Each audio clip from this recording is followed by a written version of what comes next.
The microphone feedback screeched, a high-pitched tear through the expensive air of the Royal Garden Ballroom, slicing right through the polite chatter of 200 guests. I flinched, not just from the noise, but from the instinctive knowledge that whatever was about to happen would be at my expense. I sat at table 19. It was the furthest table from the head table, tucked aggressively into the corner near the swinging kitchen doors and the restrooms. Every time a waiter barged through with a tray of filet mignon, the door bumped the back of my chair. Next to me sat my 10-year-old son, Leo. He was wearing his best navy blazer, the one I'd bought at a thrift store and steamed 3 times until it looked new. He was drawing quietly in his sketchbook, trying to make himself invisible. He had learned that skill early. Attention everyone. Can I get a little attention over here?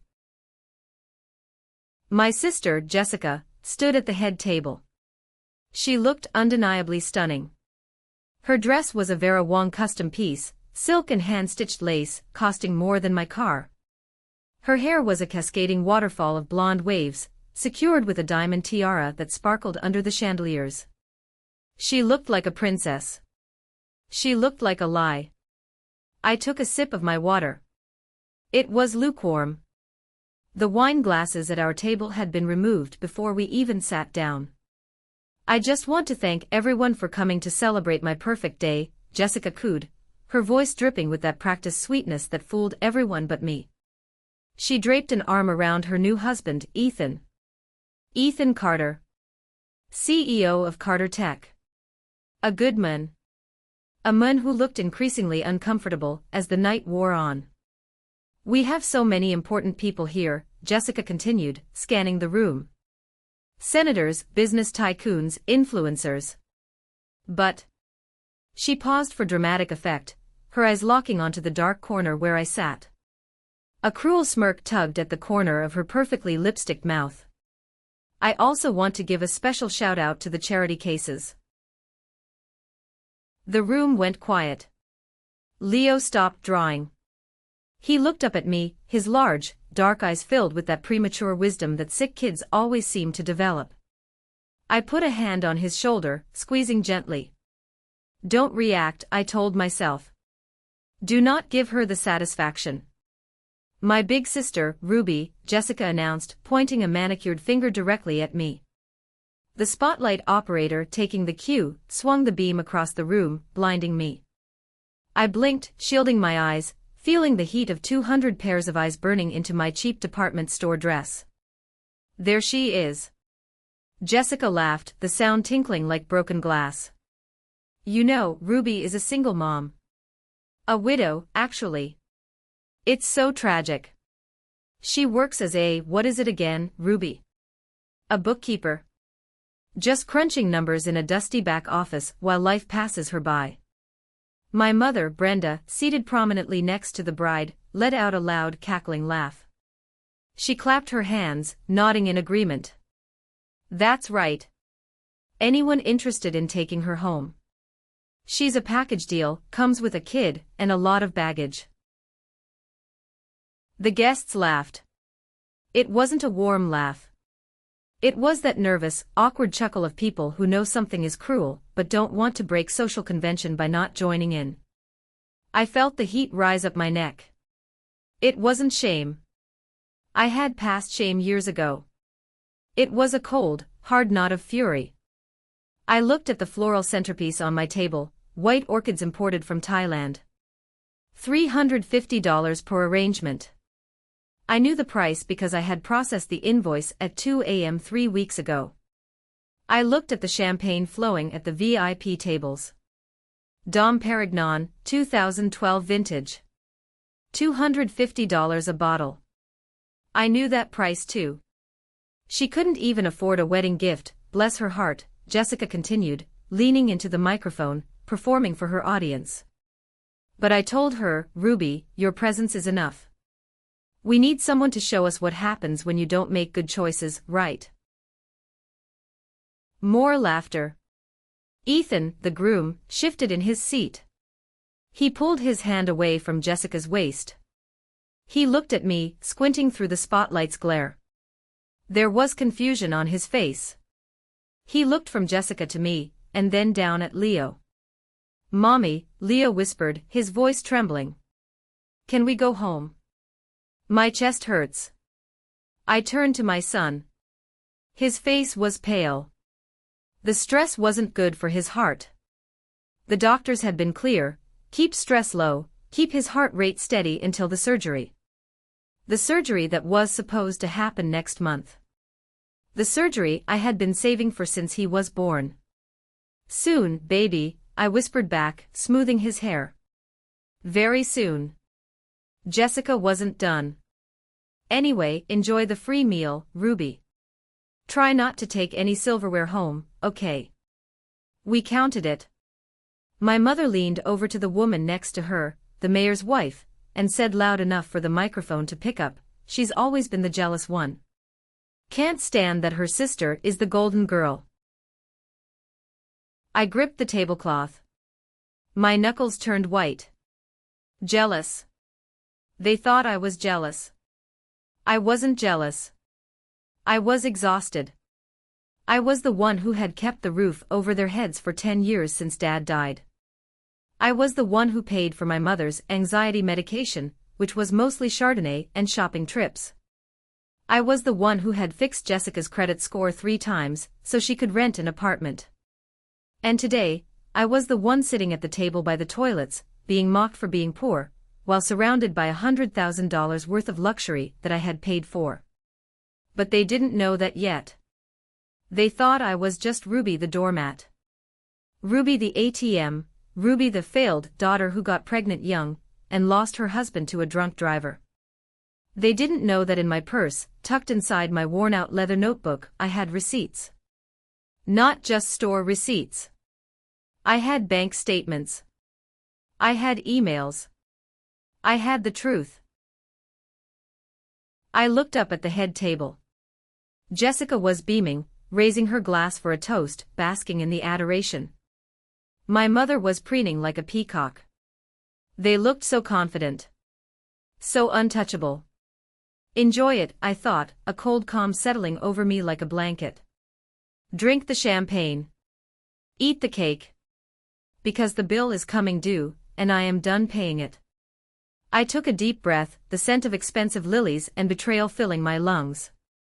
I wasn't going to cry. I was going to ruin them. To understand why I didn't flip the table right then and there, you have to understand the architecture of my life. You have to understand how a person becomes a ghost in their own family.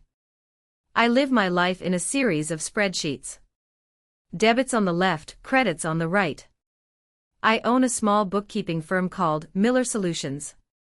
It sounds official, but mostly it's just me, sitting in a small office above a bakery on 4th Street, staring at screens until my eyes burn. I work 14 hours a day, 6 days a week. I love numbers. Numbers don't lie to you. Numbers don't tell you they love you and then steal your credit card. Numbers don't promise to pick you up from the airport and then leave you stranded for 3 hours. Numbers are loyal. If the equation balances, it balances. If it doesn't, there is a reason, and you can find it. My father was the only one who understood that about me. When he passed away 10 years ago, the glue that held the Miller family together dissolved instantly. He left behind a small manufacturing business that was bleeding cash, a house with a second mortgage, and a life insurance policy that my mother, Brenda, blew through in 18 months on grief therapy, which apparently involved cruises to the Caribbean, and a new wardrobe. I was 26 then. I had just lost my husband, Mark, and I was pregnant with Leo. I was drowning in my own grief, but I didn't have the luxury of falling apart. Someone had to pay the electric bill. Someone had to make sure the property tax didn't default. "Ruby, you're so strong," Mom would say, patting my hand while handing me a stack of overdue notices. "You're the mun of the house now. Jessica is too sensitive for this stuff. You know how she gets." Yes, I knew how Jessica got. Jessica was the golden child. 6 years younger than me, beautiful, charismatic, and completely helpless. She was allergic to accountability. If she failed a test, it was the teacher's fault. If she crashed her car, it was the road's fault. And I was the designated fixer. I remember a Tuesday night, 3 years ago. It was raining. I was at my office, trying to reconcile the accounts for a local hardware store, when my phone rang. It was Jessica. She was sobbing so hard I could barely understand her. "Ruby, you have to help me. They're going to arrest me." My heart stopped. "Who? Where are you?" "I'm at the mall. Security has me." "It was just a mistake, Ruby. I forgot to pay for the bracelet." "It wasn't a mistake. It was a $500 gold cuff, and it was in her purse." I drove down there, my pregnant belly pressing against the steering wheel. No, wait, Leah was already 7 then. Time blurs when you're always in crisis mode. I went down there. I paid the store to drop the charges. I apologized to the manager until I felt sick. When we got into the car, I expected gratitude. Or at least silence. Instead, Jessica checked her reflection in the visor mirror and sighed. God, that security guard was such a creep. Did you see how he looked at me? And Ruby, why are you driving this old Honda? It smells like stale Cheerios. It's embarrassing. I just paid $500 to keep you out of jail, Jess, I said, my voice tight. I don't have money for a new car because I'm paying for your mistakes. You don't have to be such a martyr, she snapped, applying lip gloss. Mom says you like controlling everything with money. It makes you feel powerful because you don't have a husband. That was the dynamic. I gave, they took, and then they resented me for having something to give. But the real weight, the crushing weight, was Leo. Leo was born with a congenital heart defect. It wasn't immediately life-threatening, but we knew that eventually, his valves would need repair. It was a ticking clock in the center of my universe. Every extra dollar I made, every bonus from tax season, every cup of coffee I didn't buy, it all went into a high-yield savings account labeled Leo's Future. It was my sacred fund. My running away money. My safety net. I drove a 10-year-old car so Leo could have the best cardiologists. I wore clothes from Walmart so I could put thousands away for his surgery and his college. I didn't date. I didn't vacation. I worked. I was the provider. My mother and Jessica saw my frugality as stinginess. Look at her, Mom would say at Christmas, gesturing to my sensible sweater. She sits on that pile of money like a dragon. Doesn't even buy her own mother a decent birthday gift. I raised you better than that, Ruby. I have expenses, Mom, I'd say quietly. We all have expenses. Jessica would chime in, showing off her new gel manicure. But we don't let it turn us into boring old maids. Gaslighting is a slow poison. You drink it every day until you start to believe you're the crazy one. Maybe I was stingy. Maybe I should help more. After all, family is family, right? So when Jessica announced she was getting married to Ethan Carter, a tech millionaire she'd met at a charity gala, which she attended using a ticket I bought, I felt a wave of relief. Finally. She would be someone else's financial responsibility. He's loaded, Ruby, Jessica had squealed, flashing a ring the size of a grape. I'm finally going to have the life I deserve. I'm happy for you, I said, and I meant it. I was happy for my freedom. But then the request started. Ruby, I can't put the deposit for the venue on my card, it's maxed out. Can you front it? Ethan's assets are tied up in stocks right now until the merger. Ruby, Mom needs a dress. You can't let her look like a pauper. Ruby, the florist only takes cash. I hesitated. I pushed back. But the pressure was relentless.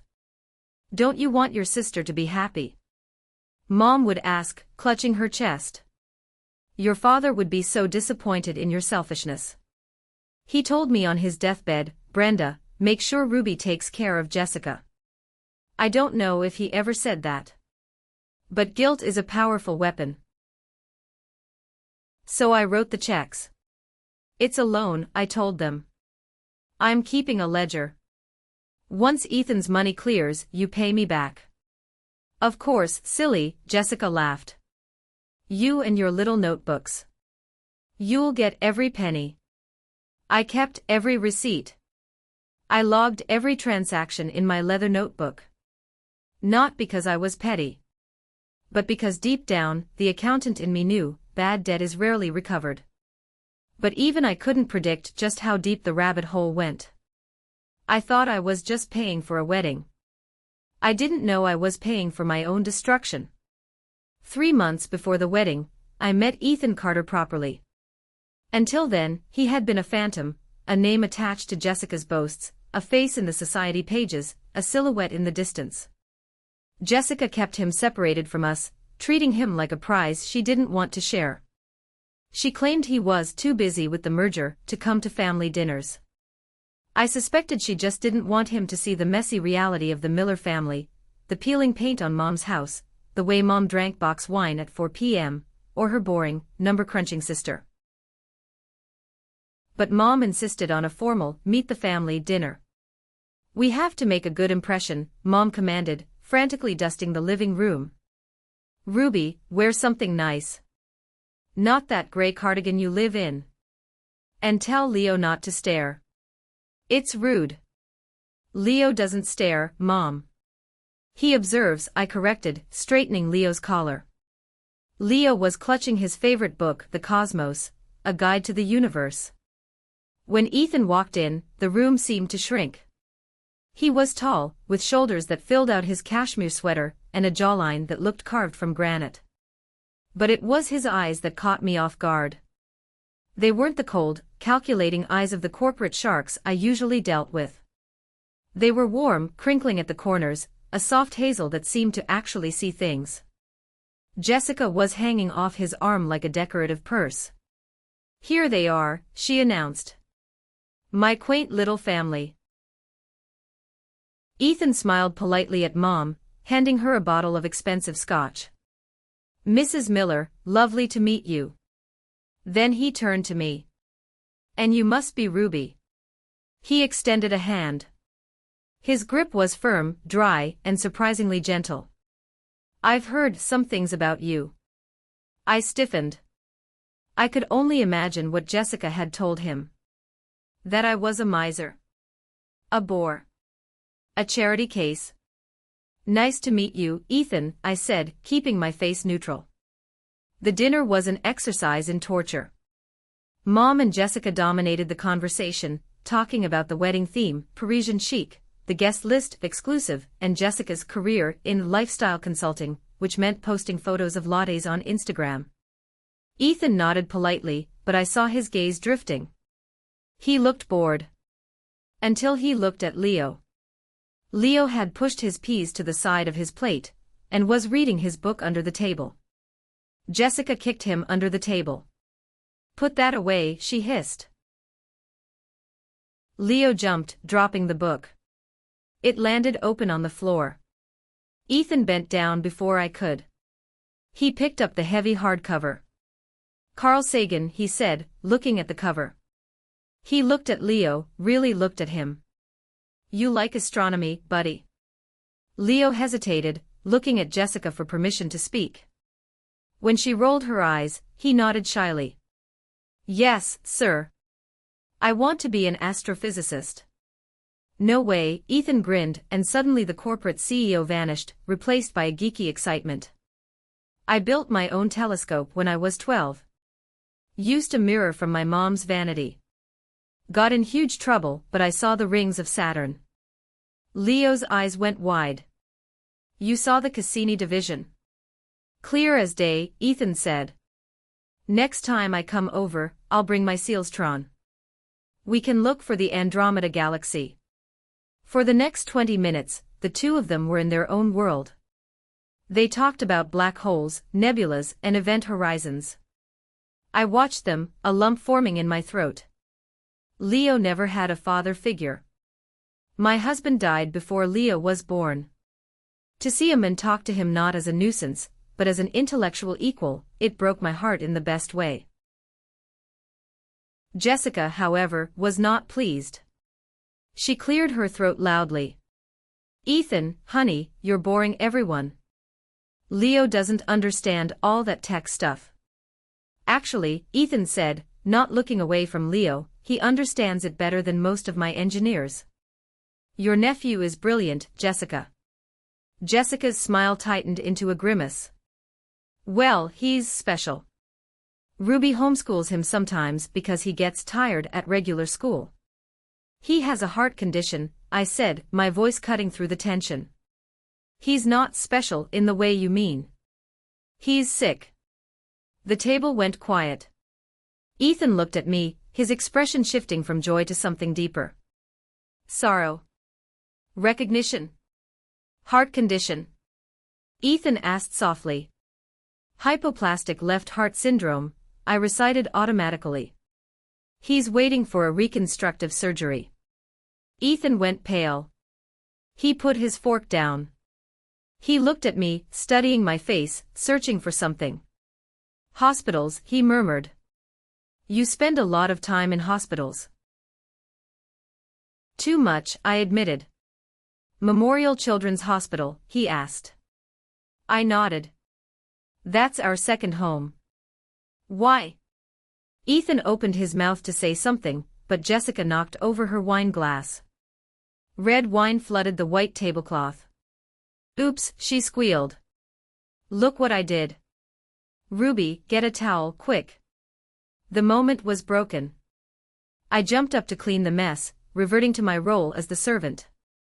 But as I dabbed at the wine, I felt Ethan's eyes on me. He wasn't looking at the stain. He was looking at my hands.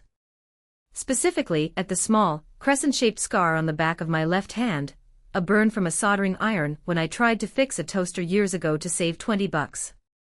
That scar, Ethan said quietly, almost to himself. What about it? Jessica asked, grabbing his arm to pull his attention back. Baby, tell Mom about the honeymoon suite in Bora Bora. Ethan shook his head slightly, as if waking from a dream. Right. Bora Bora. He didn't speak to me directly for the rest of the night. But as he left, he leaned down to Leo. Keep looking up, astronaut, he whispered. And then he turned to me. It was illuminating meeting you, Ruby. I didn't know what he meant then. I didn't know that he had a sister, Lily, who had died in Memorial Children's Hospital 3 years ago. I didn't know that in his grief, the only thing he remembered about her final days was a kind volunteer who sat by her bedside reading books when the family couldn't be there. A volunteer he never saw the face of, because she always wore a mask and a hoodie in the cold ICU. A volunteer with a crescent-shaped scar on her hand. I didn't know that Jessica had told him she was that volunteer. That night, I went home and added up the cost of the dinner ingredients in my ledger. $145. I wrote it down. But for the first time in a long time, the numbers felt secondary. I couldn't shake the feeling that a variable had just entered the equation, and the whole system was about to shift. The snap didn't happen with a scream. It didn't happen with a thrown vase or a dramatic exit. It happened in total silence, in the glow of a computer monitor, at 11:45 p.m. on a rainy Tuesday, exactly 1 week before the wedding. I was doing my nightly ritual. Checking the accounts. First, the business account, stable. Second, my personal checking, low but manageable until the next client paid. Third, the Leo fund. I logged into the high-yield savings account. I knew the number by heart. It should have been $42,500. 10 years of scraping. 10 years of skipping lunches. 10 years of birthdays without parties. That money was Leo's new heart valve. It was his life. The page loaded. Balance, $425. I blinked. I refreshed the page. Maybe the internet was slow. Maybe it was a glitch. Balance, $425. The air left the room. My lungs refused to inflate. I stared at the screen, the blue light burning my retinas. I clicked on Transaction History. Withdrawal, transfer to Royal Garden Events Venue, $15,000. Withdrawal, transfer to Crystalline Bridal Boutique, $12,000. Withdrawal, cashier's check to Brenda Miller, $15,000. The dates were from 3 days ago. My hands started to shake. Not a little tremble, but a violent vibration that rattled the mouse against the desk. I couldn't breathe. My chest felt like it was being crushed by a hydraulic press. How? Then I remembered. 2 months ago, Mom had lost her Social Security paperwork. She needed help filing for a replacement. She came to my office, crying, overwhelmed. I had my banking file open on the desk. I had stepped out to make tea for her. She must have seen my password. Or maybe when she asked me to co-sign that loan for the house repairs 5 years ago, she had kept the power of attorney paperwork active. It didn't matter how. It mattered who. I picked up the phone. I didn't care what time it was. I dialed Mom's number. She answered on the second ring, sounding groggy but alert. Ruby? It's midnight. Is Leo sick? Where is the money? My voice sounded strange. Robotic. Dead. What money, dear? Leo's surgery money. The $42,000. It's gone, Mom. Where is it? There was a pause on the other end. A long, heavy pause. Then, a sigh. Not a fearful sigh. An annoyed one. Oh, that. Ruby, you're being so dramatic. It's just a loan. A loan. I whispered. You stole my son's heart money. Don't use that word, she snapped. Stole is such a ugly word for family helping family. Jessica was in a bind. Ethan's money hasn't cleared yet, you know how international banking is, and the venue was going to cancel if we didn't pay in full by Friday. If the venue canceled, Jessica would be devastated. It would ruin her life. Ruin her life. I stood up, my chair toppling over behind me. Mom, Leo needs that surgery next month. If he doesn't get it, his heart failure progresses. You chose a party over your grandson's life. Stop exaggerating, Mom said, her voice dripping with dismissal. I looked at Leo yesterday. He looks fine. He's playing video games. He can wait a few more months. Ethan will pay us back with interest after the honeymoon. We're doing you a favor, really. Think of the interest. You forged my signature, I said. The realization hit me. To move that much money, you needed a signature. I just signed it for you to save you the hassle, she said breezily. Ruby, listen to me. This wedding is important. It's Jessica's chance to secure her future. And yours too. Once she's married to Ethan, we'll all be set. Don't be selfish. Don't ruin this for her. Don't be selfish. Something inside me broke. It wasn't a crack, it was a complete structural failure. The part of me that was the dutiful daughter, the peacekeeper, the martyr, it died. It withered away and turned into ash. In its place, something cold and hard was born. I looked at the picture of Leo on my desk. He was 5, missing his front teeth, holding up a drawing of a star. You're right, Mom, I said. My voice was suddenly very calm. Very steady. I am. She sounded surprised. Yes. The wedding is the most important thing. We have to make sure everything is perfect. Oh, thank God, Mom let out a breath. I knew you'd see reason. You're a good sister, Ruby. We'll pay you back. I promise. I know you will, I said. Good night, Mom. I hung up the phone. I didn't cry. I didn't pace. I sat down and picked up my chair. I sat back at the computer. I opened a new spreadsheet. I named it Project Vindication. I wasn't a sister anymore. I wasn't a daughter. I was a forensic accountant. And I was going to audit their entire lives. I picked up my phone again and dialed a number I hadn't used in years. Harold, I said when the groggy voice of my father's old lawyer answered. It's Ruby Miller. I need you to find the original copy of Dad's will. The one he signed before the morphine. Yes. And Harold, I'm going to need to file a lawsuit. The snap had happened. And the fallout was going to be nuclear. The next 3 days were a blur of caffeine and calculated espionage. I moved through the world like a specter. When I saw Mom or Jessica, I smiled. I nodded. I asked about floral arrangements and seating charts. You seem chipper, Jessica noted suspiciously during a dress fitting. Usually you're such a gloomy Gus.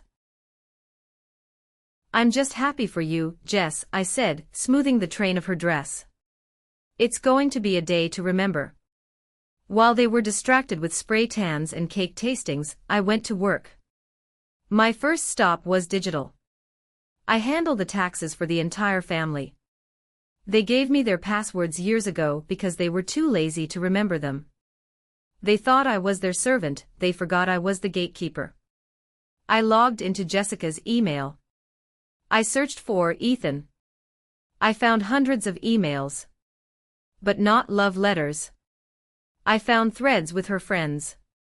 From Jessica to Kayla subject, the prenup LOL, he actually thinks I signed it. I switched the last page with a revised version Mom's friend typed up. If we divorce after 2 years, I get 50% of the tech shares. I just have to tolerate his nerdy talk for 730 days. Then I'm rich and single again. I printed it. My printer hummed rhythmically. Receipt number 1. Then I dug deeper. I found emails between Mom and a real estate agent. From Brenda to Century 21 agent subject, selling the house as soon as the wedding is over, I want to list the house. My daughter Ruby thinks she owns half of it because she pays the mortgage, but the deed is in my name. I want to sell it quickly and move into a condo near Jessica's new mansion. Don't put the sign up until Monday. I felt a cold shiver. They were planning to sell the house out from under me and Leo. The house I had paid $180,000 towards. I printed it. Receipt number 2. But the biggest weapon came from the physical world. I met Harold at a diner on the edge of town. Harold was 80, shaking with Parkinson's, but his mind was a steel trap. He handed me a yellowed envelope. Your father, Harold wheezed, sipping his coffee, didn't trust your mother with money. He knew she had a gambling problem. Gambling? I blinked. I thought she spent it on clothes. That too. But mostly online poker, Harold shook his head. Before he died, he wrote a living trust. He put the house and the majority of the company shares in your name, Ruby. He wanted you to control the assets, so you could care for Leo and your mother. But Mom produced a will. It left everything to her. Harold tapped the table. That was a forgery. A good one, but a forgery. She never filed the trust with the county because I had the originals. She thought I died or lost them. But I kept them. I was waiting for you to ask. I opened the document. There it was. My name. Sole beneficiary and executor. For 10 years, I had been paying rent to my mother to live in my own house. I had been begging for scraps from a company I legally owned. Can we prove this? I asked, my voice trembling. In court. Absolutely, Harold said. But court takes time. I don't have time, I said, thinking of the wedding on Saturday. I need to stop this marriage. If Jessica marries Ethan under false pretenses and traps him, he's a good man, Harold. He doesn't deserve this. Harold smiled, a mischievous glint in his watery eyes. Well, then. You don't need a judge yet. You just need a projector. I drove home with the documents in a locked briefcase. That night, I sat down with my ledger. I created a master document. The wedding cost breakdown: venue, $15,000 stolen from Leo; dress, $12,000 stolen from Leo; catering, $20,000 unpaid, charged to my business credit card without authorization; Jessica's family money $0. She was actually $45,000 in debt. I looked at the numbers. It was a beautiful, horrifying mosaic of greed.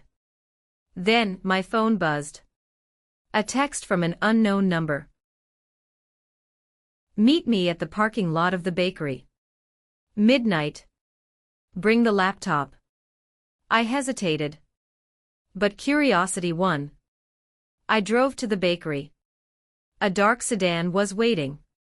The window rolled down. It was Sarah, the junior accountant at my firm. The one I thought was loyal to Mom because Mom bought her lunch sometimes. Sarah looked terrified. She handed me a USB drive. I can't be part of this anymore, Ruby, she whispered. Your mom asked me to cook the books for the company. She wants to hide the tax fraud before you take over next year. She's been skimming from the employee pension fund to pay for the honeymoon. My jaw dropped. Prison, I whispered. That's federal prison time. I know, Sarah cried. Here's the proof. I recorded the conversation where she ordered me to do it. Please don't let me go to jail, Ruby. You won't, I promised, taking the drive. Go home, Sarah. I've got this. I drove home, the USB drive burning a hole in my pocket. I had the will. I had the emails. I had the bank statements. And now, I had the confession of criminal fraud. I wasn't just bringing receipts to the wedding. I was bringing an indictment. The rehearsal dinner was held on Friday night, at a fancy Italian bistro. The air smelled of garlic and expensive cologne. I was in full camouflage mode. I wore a beige dress that blended into the wallpaper. I kept my head down. I played the role they expected, the beaten dog. Ruby, get me more wine, Jessica snapped, snapping her fingers without looking at me. Of course, Jess, I said, smiling meekly. I fetched the wine. Ruby, fix my train, it's bunching up, Mom ordered. Right away, Mom, I said, dropping to my knees to adjust the fabric. I saw them exchange glances. A look of smug victory. We broke her, their eyes said. She knows her place. Hubris. It's the fatal flaw of every villain. They get so high on their own power that they stop looking for the knife in the shadows. Ethan was there, looking more exhausted than a groom should. He was polite, greeting guests, but his smile didn't reach his eyes. He kept glancing at his watch. At one point, I escaped to the patio for fresh air. I found Leo sitting on a bench, looking at the stars through a free app on my phone. That's Jupiter, Leo pointed. It's really bright tonight. Mind if I join the observation deck? I jumped. Ethan was standing in the doorway. He looked loose and tired eyes. Please, I said, moving over. Ethan sat down next to Leo. Hey, astronaut. Ready for the big day? Leo shrugged. I guess. Mom says I have to wear a bow tie. It itches. Ethan chuckled. Tell me about it. I feel like I'm wearing a noose.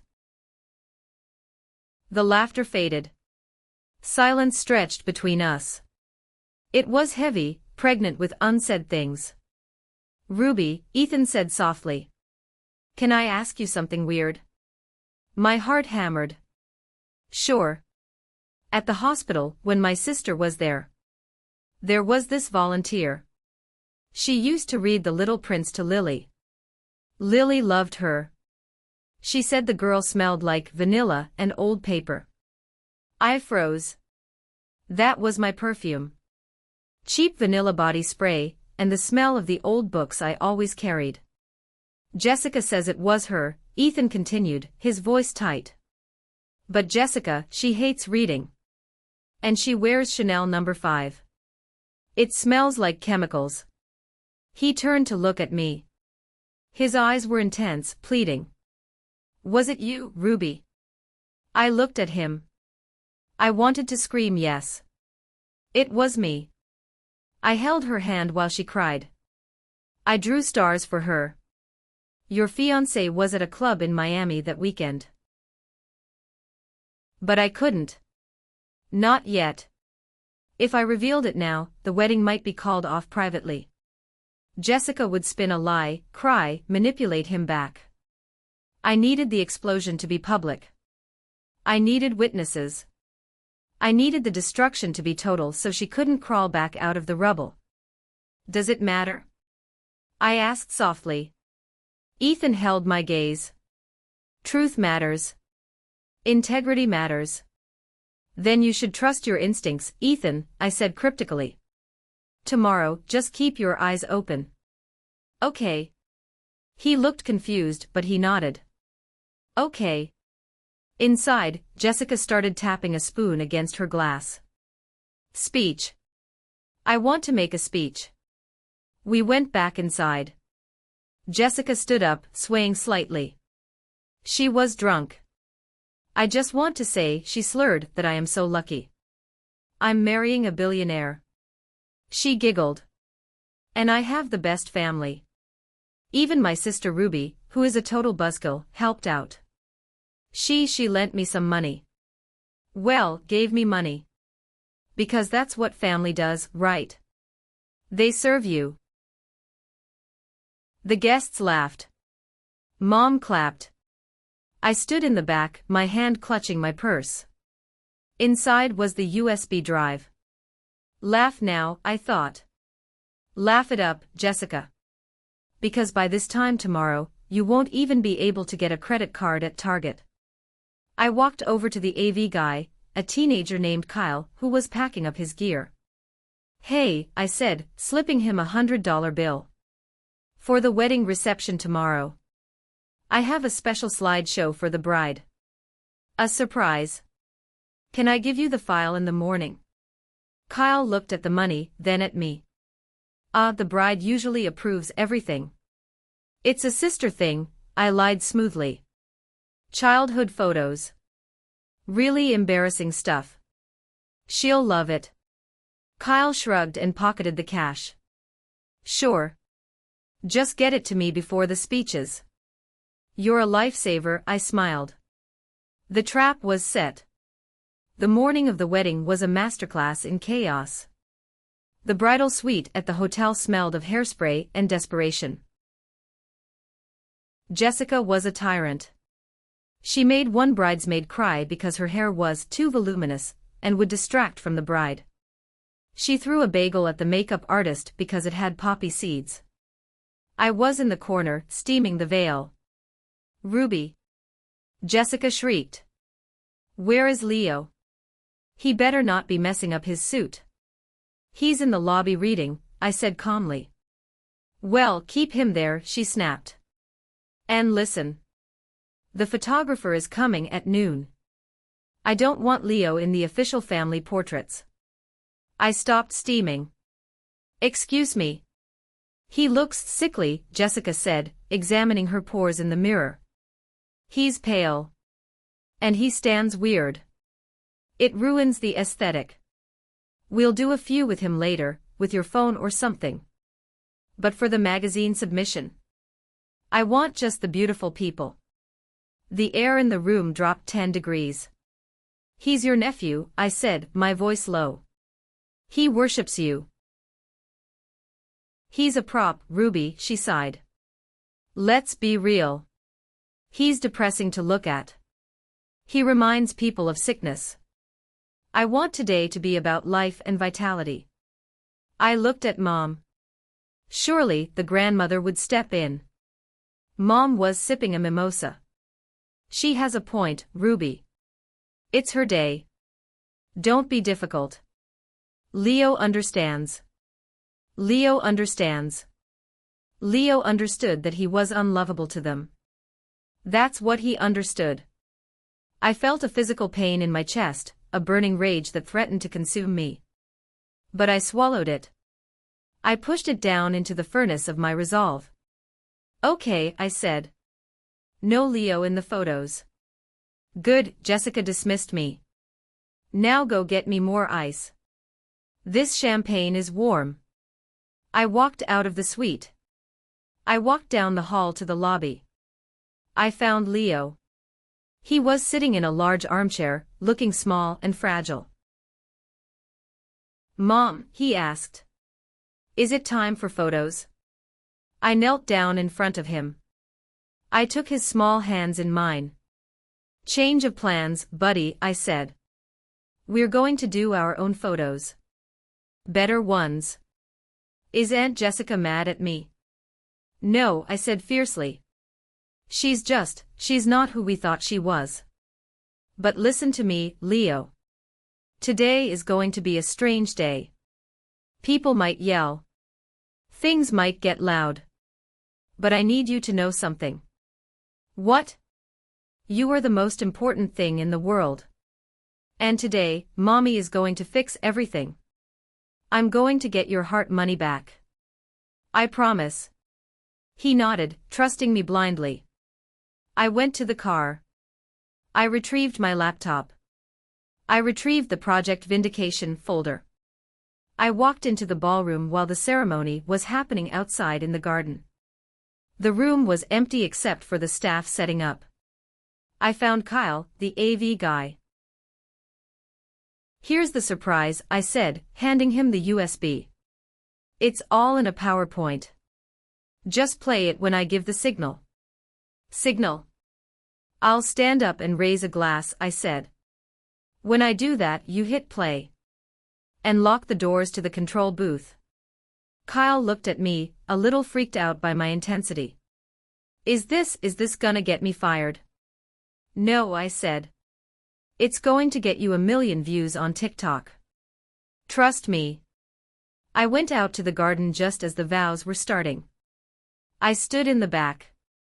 I watched Jessica fake cry as she promised to love Ethan, for richer or poorer. Definitely for richer, I thought. When the ceremony ended, Mom cornered me near the buffet. I saw you talking to the DJ, she hissed. What are you planning? If you try to make a speech, I will tackle you. I swear, Ruby. If you embarrass us, you can say goodbye to that house. I'll evict you tomorrow.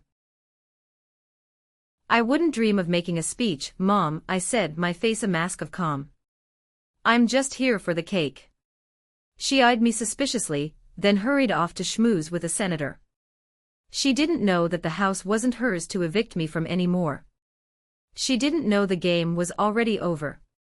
She just didn't know the score yet. And that brings us back to the moment. The insults. The laughter. The spotlight blinding me in the corner of the ballroom. Anyone looking for second-hand goods with a bonus kid? Jessica had just said into the microphone. The laughter was dying down, replaced by a murmur of discomfort. Even the most sycophantic guests felt that line was too far. I started to stand up. My legs felt heavy, but my spirit was light. I was ready. But before I could speak, a chair scraped loudly against the parquet floor at the head table. It wasn't me. It was Ethan. He stood up abruptly. He didn't look at Jessica. He didn't look at the crowd. He looked straight at me. Ethan. Jessica laughed nervously. Sit down, babe. I'm just roasting her. It's family tradition. Ethan ignored her. He grabbed the microphone from her hand. The sound of his snatching it echoed through the speakers. Stop, he said. His voice wasn't loud, but it was commanding. The room went dead silent. "Ethan, what are you doing?" Mom hissed from her seat. "Sit down." Ethan walked around the head table. He walked down the steps of the stage. He walked through the crowd, parting the sea of guests. He walked straight to table 19. He stopped in front of me. He looked at Leo, who was trembling. Ethan reached out and gently closed Leo's sketchbook. "I owe you an apology, Leo," Ethan said, his voice shaking with suppressed emotion. "I let them treat you like you didn't matter. And that ends now." Then he turned to me. He reached into his pocket and pulled out his phone. He tapped the screen and held it up. "Can we get this on the main screen?" he shouted to the AV booth. Kyle, confused but obedient, connected the feed. The giant screens behind the stage flickered to life. It was a photo. A grainy, low-light photo taken inside a hospital room. It showed a young woman sitting in a chair, asleep, her head resting on a hospital bed next to a pale, dying girl. The woman's face was obscured by a mask, but her hand was resting on the bed rail. On the back of her hand was a crescent-shaped scar. "My sister took this photo 2 days before she died," Ethan said, his voice breaking. "She sent it to me. She said the Sunshine Girl fell asleep. She's been here for 12 hours reading to me." Ethan looked at Jessica, who was standing on stage, mouth open, pale as her dress. "Jessica told me this was her," Ethan said to the crowd. "She told me she was the one who comforted my sister. She built our entire relationship on that foundation. On that shared grief." He turned back to me. He took my left hand and raised it. The spotlight hit the scar. It matched perfectly. "But Jessica hates hospitals," Ethan said cold. "And Jessica doesn't have a scar. And Jessica doesn't know that my sister's nickname for the volunteer wasn't just Sunshine Girl. It was the accountant. The crowd gasped. A collective intake of breath that sucked the oxygen out of the room. "Because," Ethan continued, tears finally spilling over, "she used to count the stars on the ceiling tiles to help Lily fall asleep." He looked at me, his eyes full of awe and regret. "It was you, Ruby. It was always you." "Ethan, wait!" Jessica shrieked from the stage.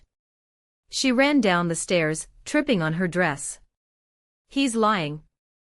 She photoshopped it. She's trying to steal you because she's jealous." Ethan dropped my hand as Jessica grabbed his arm. He looked at her with pure disgust. "Don't touch me.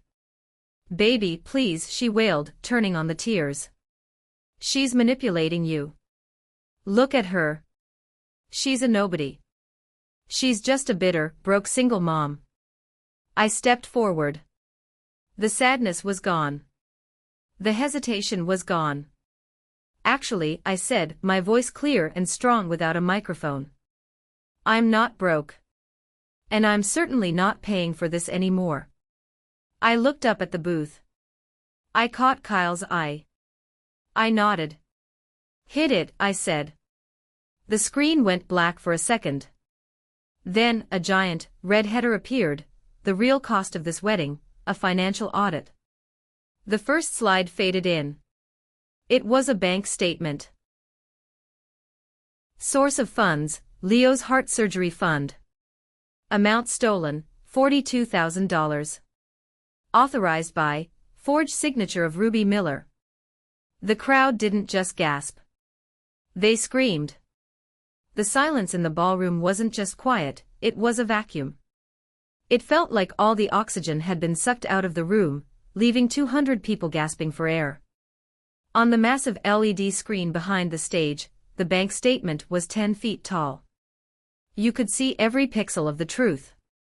The red negative sign next to the number $42,000 glowed like a warning light. Jessica stood frozen on the stairs. Her face, usually a mask of perfectly applied foundation and arrogance, was cracking. Her mouth opened and closed, but no sound came out. She looked like a fish pulled out of water, gasping, desperate, and dying. My mother, Brenda, was the first to move. She scrambled up from her chair, knocking over a crystal vase. "Turn it off," she shrieked, waving her arms at the projection booth. "It's a lie. It's a hack. Someone call security." But Kyle, the AV kid, had done exactly what I asked. He had locked the booth door. And he didn't turn it off. He advanced to the next slide. Click. Slide 2, the wedding dress cost, $12,000 payment method, wire transfer from Leo's Heart Fund, note from Jessica to Mom, just take it. The brat can wait. I need to look like a queen. The crowd erupted. It started as a low rumble and turned into a roar. These were wealthy people, yes, and some of them were shallow, but stealing life-saving surgery money from a 10-year-old child. That crossed a line even for the most cynical socialite. "Oh my God," the mayor's wife gasped, covering her mouth. That's evil." I stood there, my hand still resting on Leo's shoulder. I didn't need to shout. I didn't need to fight. The numbers were doing the fighting for me. I felt a strange sensation in my chest. For years, I had felt heavy, burdened by secrets and debt. Now, with every slide that clicked, I felt lighter. I was floating. Jessica finally found her voice. She ran toward Ethan, grabbing the lapels of his tuxedo. "Ethan, baby, don't look at it." She photoshopped it. "You know Ruby hates me. She's trying to frame me." Ethan didn't move. He didn't push her away, and he didn't hold her. He stood like a statue, his eyes glued to the screen. He was reading the note. "The brat can wait." "You called him a brat," Ethan said. His voice was dangerously low. "You knew about the surgery. You told me you donated to his fund. You told me you sold your car to help him." "I did. I did help." Jessica wailed, tears streaming down her face, ruining her makeup. "I love Leo." Click. Slide 3, the emails from Jessica to Brenda. Subject, the groom. "God, he's so boring with his star talk. But the prenup is fake, so give it 2 years. I'll take half his stock and we can finally buy that villa in Tuscany. Just gotta play the grieving sister role a little longer." The gasp from the crowd was audible. Ethan slowly peeled Jessica's hands off his tuxedo. He did it methodically, finger by finger, as if he were removing a poisonous insect. "A fake prenup," he repeated. He looked at her, and for the first time, I saw the kind gentleman vanish. In his place was the CEO who built an empire. Cold. Calculating. "You weren't marrying me. You were acquiring an asset." "No. No." Jessica screamed, falling to her knees. It was a joke. It was just girl talk. "Mom, tell him. Tell him it's a joke." She looked to Brenda for support. But Brenda Miller, the woman who had enabled this monster for 28 years, did what she always did. She looked out for herself. "I told her not to send that." Brenda shouted, pointing an accusing finger at her own daughter. "I told her it was wrong. She made me do it, Ethan. She forced me to sign those checks. I'm an old woman, I didn't know what I was signing." The betrayal was absolute. Jessica looked at her mother, eyes wide with shock. The rats were turning on each other. I looked at the crowd. I saw shock. I saw disgust. But mostly, I saw validation. For years, these people had looked at me with pity or disdain. They saw the single mom in the cheap dress. Now they saw the architect of this destruction. They saw the truth. And I want to ask you, right now, how does that feel? To see the mask ripped off. To see the people who stepped on you finally get exposed. If you are feeling that rush of justice, that heat in your chest, do me a favor. Hit that like button and comment the number 1 below. Let me know you're standing right here with me and Leo. Comment 1 if you're ready to see the final blow. Because I wasn't done yet. Wait, I said, my voice cutting through the chaos. There's one more slide. I nodded at the booth. Click. Slide 4, the real owner document, last will and testament of Robert Miller, beneficiary, Ruby Miller, 100% of estate, status, the house Brenda lives in, the car Jessica drives, and the company funds belong to Ruby. Get out of my house, I said. I looked directly at Brenda. Monday morning. The locks change. If you aren't out, the sheriff throws you out. The silence returned. But this time, it was the silence of respect. The breakdown of a narcissist is an ugly thing to witness. When their reality crumbles, they don't reflect, they attack.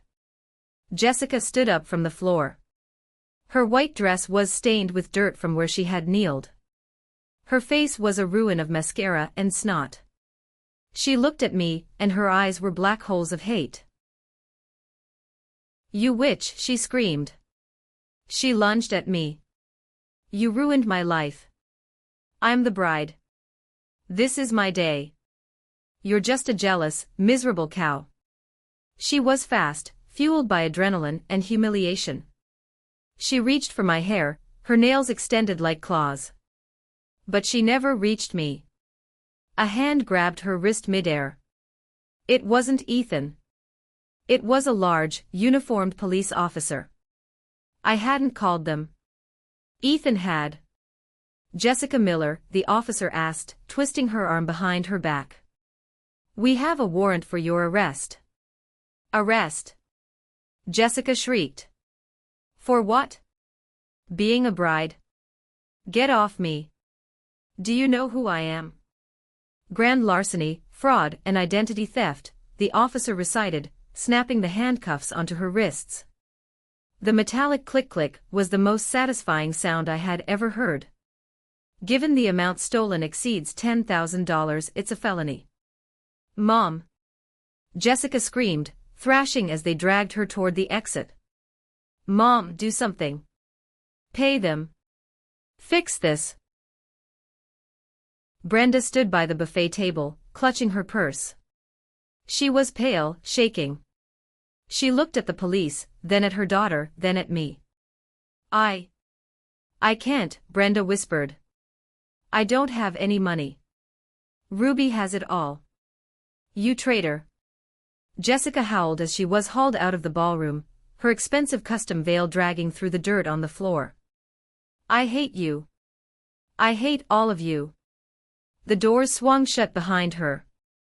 The golden child was gone. The room was buzzing. Phones were out. Live streams were running. I knew this would be on the internet within the hour. Ethan stood alone on the dance floor. He looked like a man who had just survived a car crash.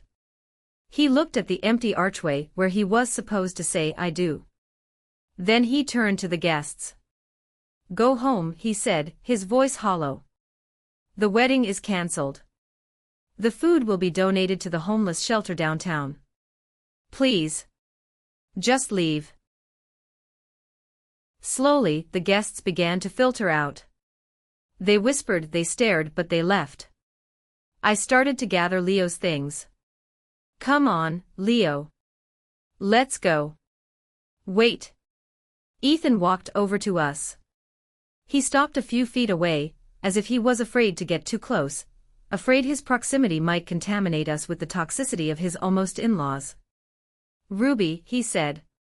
He looked at Leo, then at me. I don't know what to say. Sorry doesn't even cover it.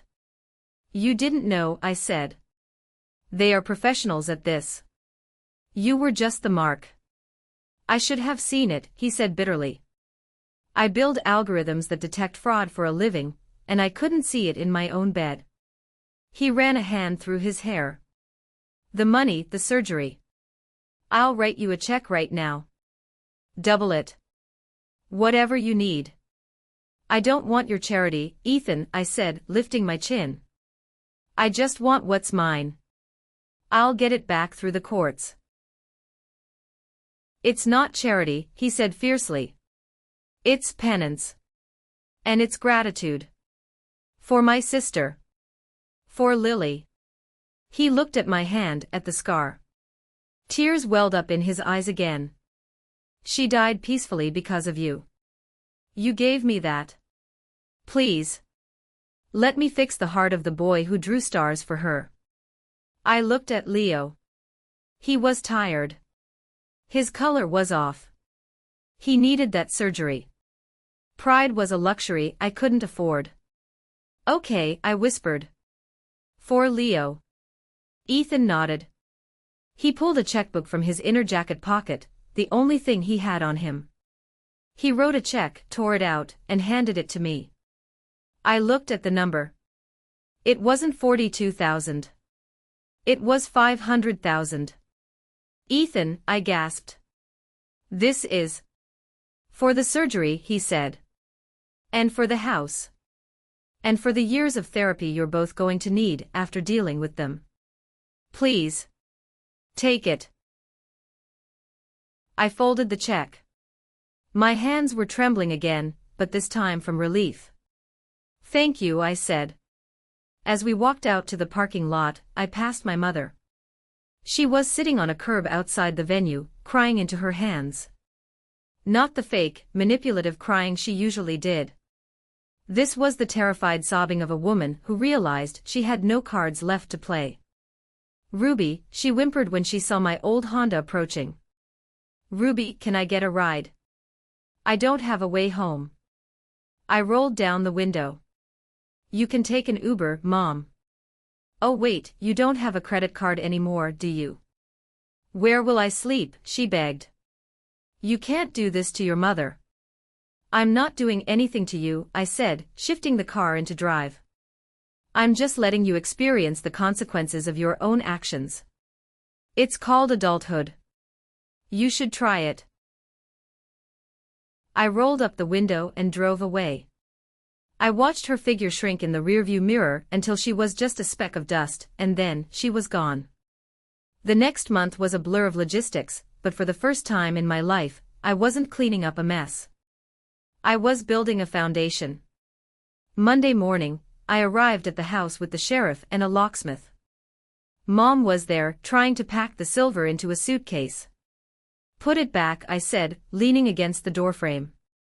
That silverware belonged to Grandma. It stays with the house. You're heartless, she spat. Just like your father. Dad wasn't heartless, I corrected her. He was just tired of being used. Took me a while, but I finally caught up to him. The eviction was swift. I didn't throw her onto the street, I'm not a monster. I used a small portion of Ethan's money to pay for 6 months at Golden Oaks, a state-run assisted living facility 2 towns over. It wasn't the Ritz. It smelled like bleach and boiled cabbage, and she would have to share a room. But it was a roof. This is it, she cried when I dropped her off with 2 suitcases of clothes. This is where you put your mother. It's what you can afford, Mom, I said. If you had saved the money instead of stealing it, maybe you'd be somewhere else. Goodbye. I didn't visit. I blocked her number. For the first week, I felt a phantom vibration in my pocket, expecting the guilt trip texts. But they never came. Silence is a beautiful sound. Jessica's situation was less ambiguous. Since I provided all the evidence to the district attorney, the emails, the bank records, the confession from Sarah, the case was open and shut. She took a plea deal to avoid a long prison sentence. She got 3 years of probation, 500 hours of community service, and a permanent felony record. But the real punishment for Jessica wasn't the law. It was the social exile. The video of the wedding went viral. She became a meme. The evil bride. She was banned from the country club. Her friends blocked her. She had to move to a different state, working as a waitress in a diner where nobody knew her name. As for me and Leo, we reclaimed the house. I hired a crew to strip the wallpaper. I threw out every piece of furniture my mother had bought. I painted the walls a soft, calming blue. I turned Jessica's old room, the master suite she had claimed for herself, into a library and art studio for Leo. One afternoon, I was unpacking a box of old books when the doorbell rang. It was Ethan. I hadn't seen him since the wedding. We had exchanged a few emails regarding the legal proceedings, but that was it. He stood on the porch, holding a telescope case. "I promised Leo," he said, looking a bit sheepish. "Is it too late to deliver?" "He's in the backyard," I smiled, stepping aside. Ethan set up the telescope. He spent 2 hours showing Leo how to adjust the aperture, how to find Venus in the twilight sky. I watched from the kitchen window, stirring a pot of soup. It felt domestic. It felt right. When he came back in, he looked at me. "He looks good, Ruby. Stronger." "Surgery is scheduled for next week," I said. "Dr. Roberts says his prognosis is excellent." "Thanks to you." "No," Ethan shook his head. "Thanks to you. You saved him. I just wrote a check." "You did the fighting." He hesitated, tracing a pattern on the kitchen counter. "I sold the penthouse. Too many bad memories. Bought a place closer to the city. It's quieter." "Quiet is good," I agreed. "I was wondering," he started, then stopped. He laughed nervously. "I'm terrified to ask this, because I don't want to overstep. But would you like to get coffee sometime? Not as a date. Just as two people who survived a shipwreck." I looked at him. I saw the kindness that Jessica had tried to exploit. I saw the grief for his sister that he still carried. And I saw a man who, despite everything, still wanted to look at the stars. "Coffee sounds good," I said. "But you're paying." "I'm saving my money." He laughed, a genuine, deep sound. "Deal." 1 year later, the sign on the frosted glass door read, "Phoenix Financial Services, Ruby Miller, CEO." I didn't stay in the dusty office above the bakery. I bought a building. I hired Sarah back, after she testified and agreed to strict oversight, because everyone deserves a second chance, provided they earn it. We specialize in helping women regain financial independence after divorce or family trauma. Business is booming. I closed the laptop. It was 5 p.m. No more 14-hour days. I had a life to get to. I drove home, not to a place of stress, but to a sanctuary. The house was warm, smelling of pine and cinnamon. It was Christmas Eve. Leah was in the living room, hanging ornaments on the tree. He wasn't the pale, fragile ghost he used to be. He had gained weight. His cheeks were rosy. He was playing on the soccer team now, goalie, because he liked the strategy of it. "Mom," he shouted. Ethan brought the superstar for the top. Ethan was on a ladder, adjusting the LED star on top of the tree. He looked down and grinned. "It's scientifically accurate," he claimed. "It mimics the pulsar rhythm of the North Star." "It blinks, Ethan," I laughed, putting down my keys. "It's just a blinking light." "It's an astronomic marvel," he retorted, climbing down to kiss me on the cheek. We weren't rushing. We hadn't gotten married. We were just together.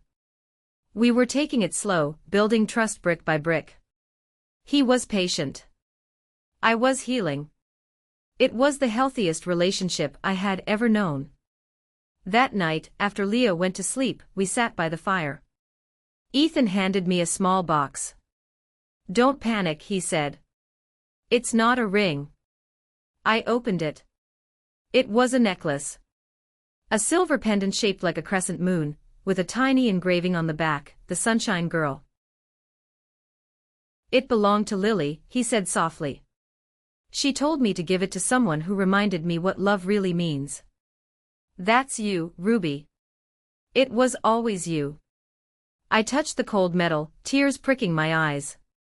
But they weren't tears of pain. They were tears of gratitude. I thought about where I was a year ago. Sitting in the dark counting pennies, letting people treat me like dirt because I thought that was my duty. I thought being good meant being a doormat. I was wrong.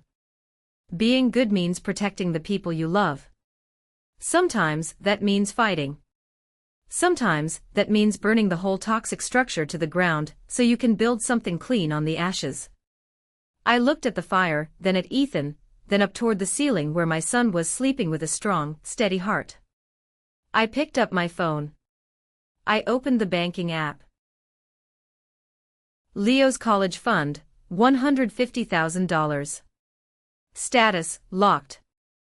I smiled. The equation finally balanced. And that is my story. Thank you. Thank you for listening to every word. I am so grateful for you. If you made it this far, you are truly different from the rest. You have the patience and the heart of a warrior. Please comment the letter A down below.